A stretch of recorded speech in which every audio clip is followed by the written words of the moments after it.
Hello students, I welcome you back in the another lesson of class 10th English. Today we are going to finish two poems written by Robert Frost, Dust of Snow and Fire and Ice. These two poems are written by Robert Frost, but before that there are some queries raised by the students regarding assignments that I am attaching with each video lesson. Some students are finding that how to do those assignments and how to submit. So here what do you have to do? As you know that all the classes are being operated through Google Classroom. So what do you have to do is you have to join the class by clicking at the plus sign. Once you join, as you have been given the code, is the code of my class. So I'm using the class as a student and will show you how to submit the assignments. So once you join the class, let's see. So now you have joined the class as a student. So as you can see that these are the various posts done by the students that I am able to see. Here you will find the video lesson. This video lesson you need to go to, this is the video lesson. After watching this video, you need to click in the classwork. Fine. So once you click in the classwork, you will find the different assignments given. So this assignment is based on the previous video lesson as titled English Literature Literary Device. So you have to click on it. You will find that it has an MCQ question paper. These are the instruction for that. So you need to click on it. It will take you to the another window. So here comes the assignment. You have to fill the assignment. There are 4 options given, out of whichever you find is the correct based on the information or the knowledge you have got from the class. Remember that each question contains 1 mark. That will be changing question to question in the coming classes assignments. I'll be giving you questions from the different other topics, so where this 1 point can go to another level, another points also. After solving this assignment, what will you do is you will write your phone name and the folio number here and you will submit.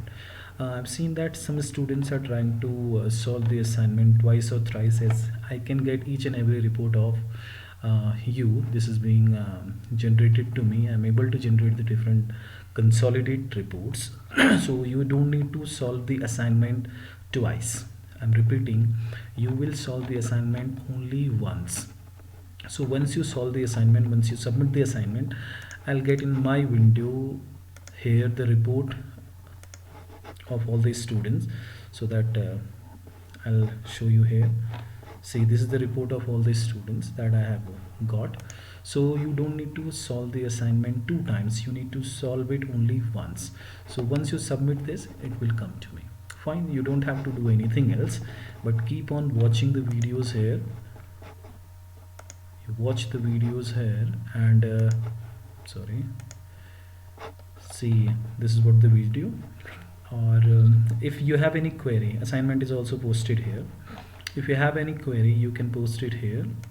It will give me a notification that certain XYZ student has asked a question, or I'll get a notification. Fine. So if you have any other question, any problem in operating this assignment or any other assignment, please let me know in the comment section. So let us continue with the poem. As I said, we are going to do 2 poems today. Dust of Snow, Fire and Ice. These are 2 poems, very short poem written by Robert Frost. What are we going to do today in the video? These are the contents of the video today. The first thing we'll do, we'll discuss about the poet. We'll read the poem, followed by the important words which are there. I don't call it difficult words, I'll call it rather important words. We'll go for the explanation of both the poems. Literary devices. Recall there is 1 chapter video lesson based on literary devices. I want to add one more thing here about the literary devices, is that I have not covered in the previous video lesson all the literary devices. I'll be posting one more video on the same where the other important literary devices will be discussed. So it is not necessary that you keep in one confusion in mind all the video, in the previous video lesson there are only a few literary devices, so these are the only literary devices, though I have mentioned there that these are not all literary devices, these are only a few. So one more video is going to come, one more video class is going to be on literary devices. It will be followed by the important questions. Again, I would say that important questions I'm not going to give you in the video itself. Again, it will be there in the form of an assignment, and how to operate the assignment I have already told you this method, so you need to go through that way, followed by a little recapitulation of the entire poem. So let us begin without wasting our time. So about Robert Frost. So Robert Lee Frost, his full name is Robert Lee Frost. This poet was in your syllabus last year as well. If you recall the poem, The Road Not Taken, where the poet found himself standing in a diverging point. He was not able to take decision, but finally he takes the decision. So that poem was written by Robert Frost. You are lucky that you are getting another poem written by the same poet. So he was born on March 26, 1874. He was an American poet. Uh, he highly regarded his realistic depiction of rural life. What he wrote about the most was writing about rural life. And he was honored by, he was given the Pulitzer Prize, and 4 times. And what the Pulitzer Prize is? Pulitzer Prize is an award for achievements in the field of newspaper, magazine, and online journalism, literature, and musical composition in US, in the United States. So he was awarded, he was honored with Pulitzer Prize also. Apart from this one, he was also awarded with the Congressional Gold Medal in 1960 for his poetical works. He died in the year 1963 on January 29. So these are all important points about him. Was born in America, wrote mostly about the rural life, was awarded with Pulitzer Prize 4 times for poetry, and also the Congressional Gold Medal in 1960 for his poetical work. He died on January 29, 1963. Dust of Snow. Let's go for the reading of the poem. The way a crow shook down on me, the dust of snow from a hemlock tree, has given my heart a change of mood and saved some part of a day I had ruled. This is 8-line poem where the poet has written about a crow and a hemlock tree, what his mood was and how he felt before the crow shook on him the snow from a hemlock tree, and how was his experience, how was his mood after the snow fell on him. Let's go for the other poem. Fire and Ice. Some say the world will end in fire, some say in ice. From what I've tasted of desire, I hold with those who favor fire.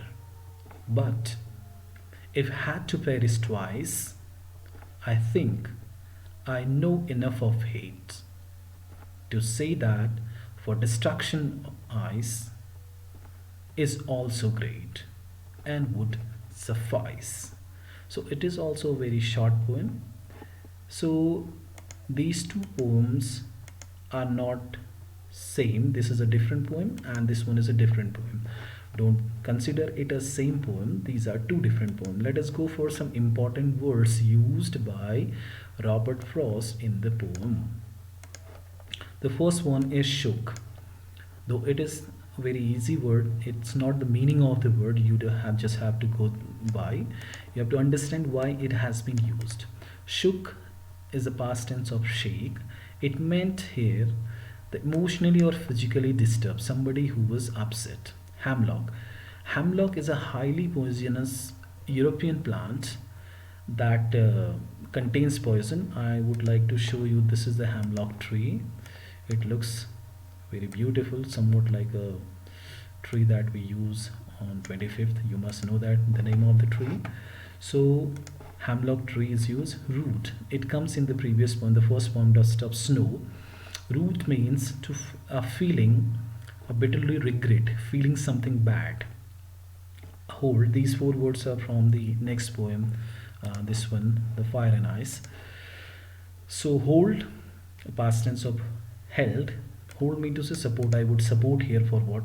Perish, suffer death, or typically a violent or sudden untimely way to get destroyed, destruction.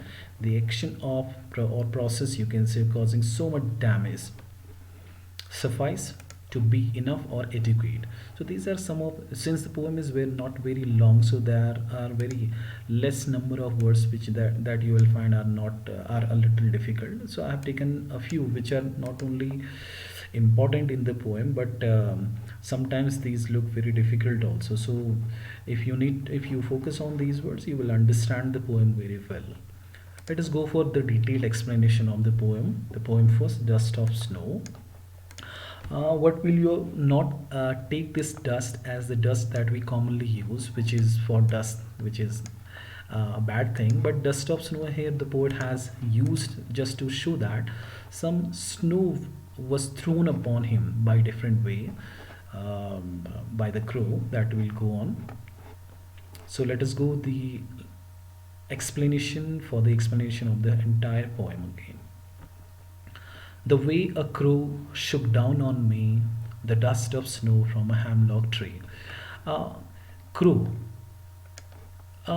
Students in our society, we find that sometimes there are some things which are considered to be bad, which are bad omen. For example, crossing the road of a cat is not considered to be good.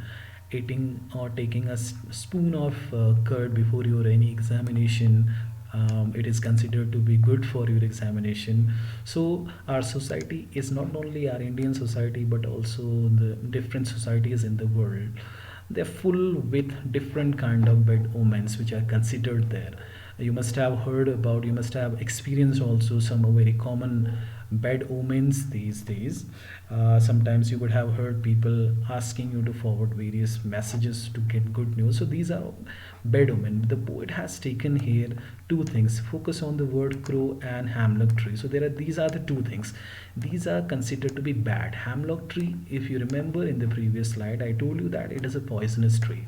So the poet has taken these two things, and these two things are considered in our society bad. Crow is considered to be something that brings not a good news. So here I have written that it's not, so that though it is not good that considering a crow or any other thing or any other animal like cat a bad omen, since we live in the society, so we often hear such um, things given to such metaphors given to these poor animals, poor birds. So the poet has taken crow and he has taken hemlock tree. So the poet was standing somewhere under the tree of under the hemlock tree, or suddenly what happened that a crow who was sitting there, he shook down on him. Me is a pronoun here. A question comes in the examination, especially when a pronoun is there in the poem. If you find a pronoun, there is a possibility of being a question or coming a question. A question can be constructed from here for whom me is used. So you should know that this me is used for the poet. So when the poet was standing on a certain place, especially near a hemlock tree, so he found that a crow was sitting there and he shook down on him. How he shook down on him, whether he flew from there or how, what the method, what the pattern was there, what by which way the crow shook on him, the dust of snow. It is not dust of snow, but a little shower of snow. It is not that the dust that we commonly use. It is not that dust. It is the dust has been used there, just a little shower of snow from a hemlock tree. So here poet's mood is a little sad. How do we know that? I've already told you about that. The hemlock tree and crow, these are considered to be bad omen. So when there are bad omens, so the mood of poet was a little sad. He was not happy. And how will you say this? You will say this because the poet has used these two words. So he was standing somewhere at a point near a hemlock tree and he found that a crow was there, and crow showered on him some dust of snow. Some dust was thrown upon him, and how was it? It is not given. So the poet was sad then. So what happened? There was an effect after it. There was some consequence after this. What happened after this? This has given my heart. Whose heart? Again, my word, a pronoun. So whose heart is that? Poet's heart. So it has given my heart a change of mood. So after this activity of the crow, which activity? The activity of showering a dust of snow from the hemlock tree. After this activity, there was a change in the mood of the poet's heart. The poet's heart, from sadness, it changed into a little what? It is given in the next two lines. And saved some part of a day I had rued. Rued means to say what he had destroyed. So what does the poet say here? He says that now I am not sad. Now he is happy. His mood is changed. Now his mood is changed from a little sad, melancholic, to a little happy mood. How happy mood? Now he is thinking that the crow did a great thing after showering a little dust of snow on him from a hemlock tree, because after that his heart got changed, and it has got changed, and thought that thank God this crow saved some part of his day, some time of his day, some moments from his day, the day that he had ruined, that he had spoiled already. So in the entire poem, the poet is feeling a little happy. In the first four lines, in the first stanza, he can be said that he is not happy, and once he is not happy, the reasons we have already here, that hemlock tree, the use of word hemlock tree and the use of word a crow are the reasons for that he is not happy.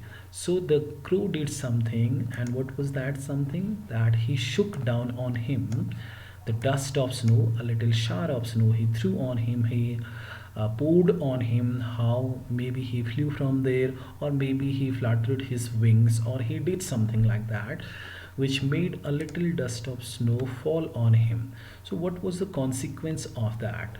The consequence of this activity of the crow made some changes in the mood of the poet's heart. So his heart changed, his mood changed from sad to happy. He was now happy. So this is the meaning of worldly meaning of this poem, but there is a message that the poet has also given that we'll cover in the coming slides. So this is the hemlock tree that I have already shown you earlier. Let us go for the next poem. Explanation of fire and ice. You don't have to take these fire and ice word as for their literal meaning. Fire stand here for something different, and ice stand here for something different. Let us go for the line-wise explanation. Some say the world will end in fire, some say in ice. Who are those some people? Scientists, scriptures people, etc. And in the art society, they say that the world will end in fire. Fire is symbol of hatred, war, environmental greed, natural calamity. So some people say, I would like to tell you that even our scriptures speak about that, how the world is going to get over. In our Hindu methodologies, in our Hindu scriptures, it is written that the world is going to get over, it is going to finish with the help of water. The water is going to sink the entire earth, and some say that it will get fire. The different scriptures, they say, in some of the mythologies, especially in the Christian mythologies, they say that at the end of the doomsday, they call it, on the day of doom, the doomsday, there will be the Christ will the hellfire will come fall on everyone, and will spoil all the dead things or the evil sins from the earth. And there are different views about that, how the world is going to get over. So the poet says that some people say the world is going to get over in fire. Fire will be the responsible for the world to get over, or some say that it will be ice which will be responsible for ending this world. But what he says further, that what I have tasted of desire, he says about desire a new word, something new here. He says that no, other than these I find that desire would be the thing. Now if you compare desire with fire, luckily these both words are rhymed one with one another. So desire is also a kind of fire. Desire means to say the longing for something because it doesn't get over. If you take the example of fire, if you think about fire, you will find that fire, once it catches, it goes on and goes on. It doesn't end until or unless there is a check for that. Similarly, desires in human heart, if somebody has 100 rupees, thinks for 1,000, thinks for 10,000, thinks for, and it doesn't get over. So the poet says that in my opinion, I have tasted what I have known of desire. What I have tasted means what I know about desire, that it will be a reason for the world to get over. He says, some says the world will get over because of fire, or some say because of ice, but he says that in my opinion, world will get over because of desire. I was telling you about the hatred fire. See what happens in the name of developing cities, mega cities, factories. Human beings cut a number of trees without thinking about the consequences it is going to bring on the earth. We know that a lot of natural changes, environmental changes occur because of the desire that the humans have shown, and they have demonstrated, and in using the natural those sources that they greedily use. And according to the poet, this desire will be a cause behind the end of the world. I hold with those who favor fire. So he says that I go in favor of those people who say that fire will be, because some people say fire and some say ice. So he wants to go in favor of fire. He wants to go in favor of those people who claim that fire is a reason, will be a reason for the world to get over. But in the next stanza, what does he say? If it had to perish twice. Perish means it has to get destroyed twice. If anyhow the world gets destroyed two times, so how will it get over? I think I know enough of hate. Earlier he knew about desire. Now he says that as I know about desire, similarly I know a lot about hatred. Hatred that people spread in the world. Hate for anything, hate for humanity, hate for animals, hate for natural things, hate for anything. So he thinks that he knows a lot about hatred. So to say that for destruction of ice is also great.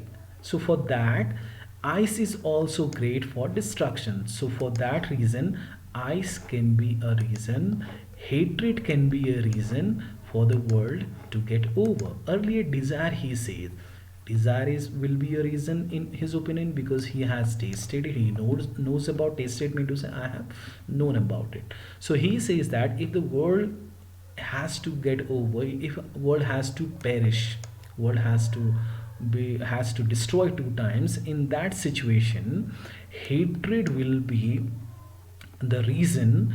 Earlier fire desire will be a reason for the world to get over, but in the next stanza he said if the world has to be destroyed twice. So in that condition he knows enough about hatred. So for that, ice is also great. Earlier he said I favor those people who say fire, but he gave the fire, he told about fire being compared fire with the desire. Similarly he compares ice with hatred. So and would suffice mean to say it would be enough. What? The hatred would be enough to finish this world. So in the entire poem the poet talks about there are two reasons according to the scriptures, according to the people, that what would be the reason behind the end of this world.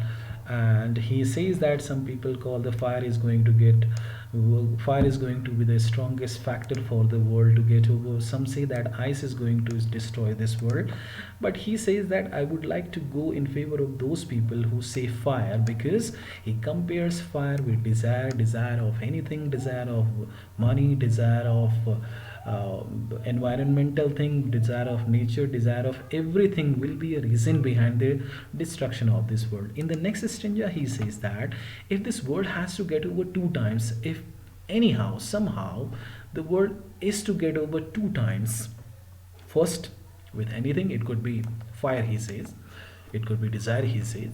So the second time the world will get over because of hatred, hatred that people spread among one another. It could be, it can be the hatred of anything, it can be hatred for human beings, it can be hatred for environment, it can be hatred for humanity, it can be hatred for animals, it can be hatred in any form.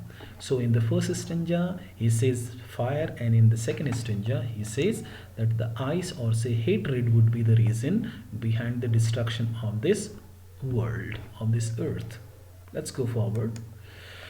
So these are the messages that the poet gives in the both poems. In the first one, he gives that bad omens must be shattered. Students, bad omens, though I have heard, I have seen many people, those who are educated, they also follow sometimes bad omen for what reasons I do not understand. So the poet focuses, he has given a little emphasis here that the bad omens must be shattered. In the first poem, the poem, the dust of snow, here he has tried to break that mentality of human being where the crow is considered to be a bad omen. This crow only was a reason for the change in his heart. How? Because he shook, and shook the tree, and he shook something. It could be fluttering off his wing, or it could be flying away from there because of what the dust of snow fell on him from the hemlock tree. So it could be anything. So the poet has tried to change that mentality from the people, that that bad omens must be shattered. The second message that the poet gives, that important moments in life should be enjoyed with all enthusiasm.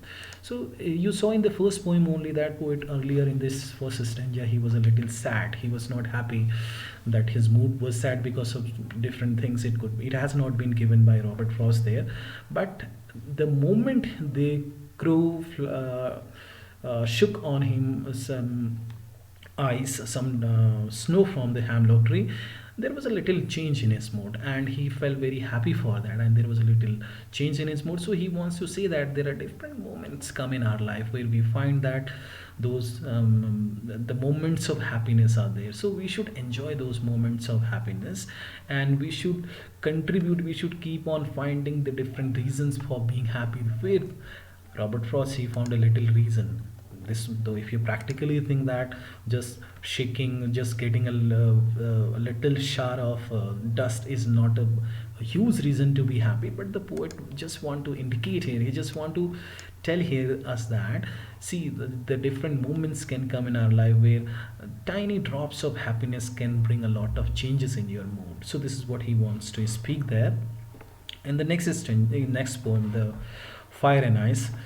So there he talks about fire, desire, we have already explained, and ice, hatred. So the poet wants to tell the people that we need to remove desire, because desire has no end.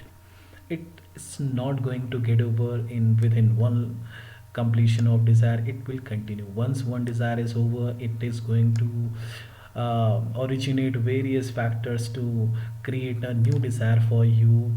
I remember one video where a boy, he craves for a new bicycle, and the same another boy craves for a new kind of bike. Another man craves for a beautiful car. Another man craves for another good quality luxurious car, where somebody he craves for two legs as well. So the desire has no ending. Similarly, hatred, spreading hatred. You would have seen people in the name of terrorism, people in the name of jihad, what do they spread among the innocent people? So this hatred, the poet is asking, he is warning us that these war, because these hatred and desires will bring wars and situations like war. And the wars, we should know, they bring nothing but destruction of people, destruction of life, destruction of natural resources, destruction of animals, destruction of everything everywhere around us. So he craves for love for humanity, nature, and environment. These two beautiful poems written by Robert Frost, they are not very big poem, they are not very huge poems, but enough for us to get a lot of positive of things out of it. So we should try to get a lot of things out of it. The messages we should keep in mind, that what the good messages that the poet is trying to spread out of it. Let us go forward and understand what are the various literary devices have been used. Students, again, there would be some devices which I have not covered in the previous video lesson. Here I'll give you example, and very soon I'm going to post one more video on the rest of important literary devices. The first literary devices is alliteration. If you remember the alliteration is the repetition of consonant sounds. Please make sure that if you are if you are claiming that a certain line has alliteration, you should note that it should have consonant sound in it. In the poem, there are times when the alliteration has been used. For example, has given my heart and saved some part. If you remember, if you see that this has and heart, they give you the consonant sound. Similarly, saved some, they give you consonant sound. In the next line, I hold with those who favor fire. If you see, f sound is being repeated here, so this is a consonant sound, so alliteration is there. Symbolism. The next poem, even the first dust of snow, the poet is using fire, as I said, desire, and ice, he has used as hatred. Similarly, green one and gold, these are beauty and happiness, these are the symbols that the poet has used there. Irony is a poetic device where the poet is trying to show you something different, and which is something different in its real meaning. Earlier I told you that when I was beginning the poem, the explanation of the poem, I told you that a crow is considered to be a bad omen, but later on the same crow changes the mood of the poet in a positive way. Earlier we call the crow a negative thing, but the crow, which is a negative thing for the poet, it changed the mood of the poet into a positive, which is opposite to its real nature. So this situation is an ironical situation. Enjambment is what, when the lines they continue, if you continue and they do not give you any pause. If you see this line, this poem, the dust of snow, you will not find any comma, any full stop. It starts from here and ends here. So this is called enjambment. This same goes for this also. It also, for example, here I think I know enough of heat to say that for destruction ice is also great and would suffice. It ends here, so this is called enjambment. Fine. So these are some of the important poetic devices or literary devices which the poet has used here. Important questions. Detailed assignment, I'm going to post again a detailed assignment in the same way. If you remember, in the beginning of the lesson I told you that how to access the assignment and how do you have to finish the assignment. Please, I'm repeating it again, please do not submit your assignment twice, because there is what will happen that because of that student will be graded twice. So that is why what I have done is, you need to write your name and your folio number here, so that in the evening when I'm posting your marks to you, it is clear for me that which student has scored how many marks. So this way now we finish the class of the day. Tomorrow I'm going to post another video lesson on another topic. Thank you.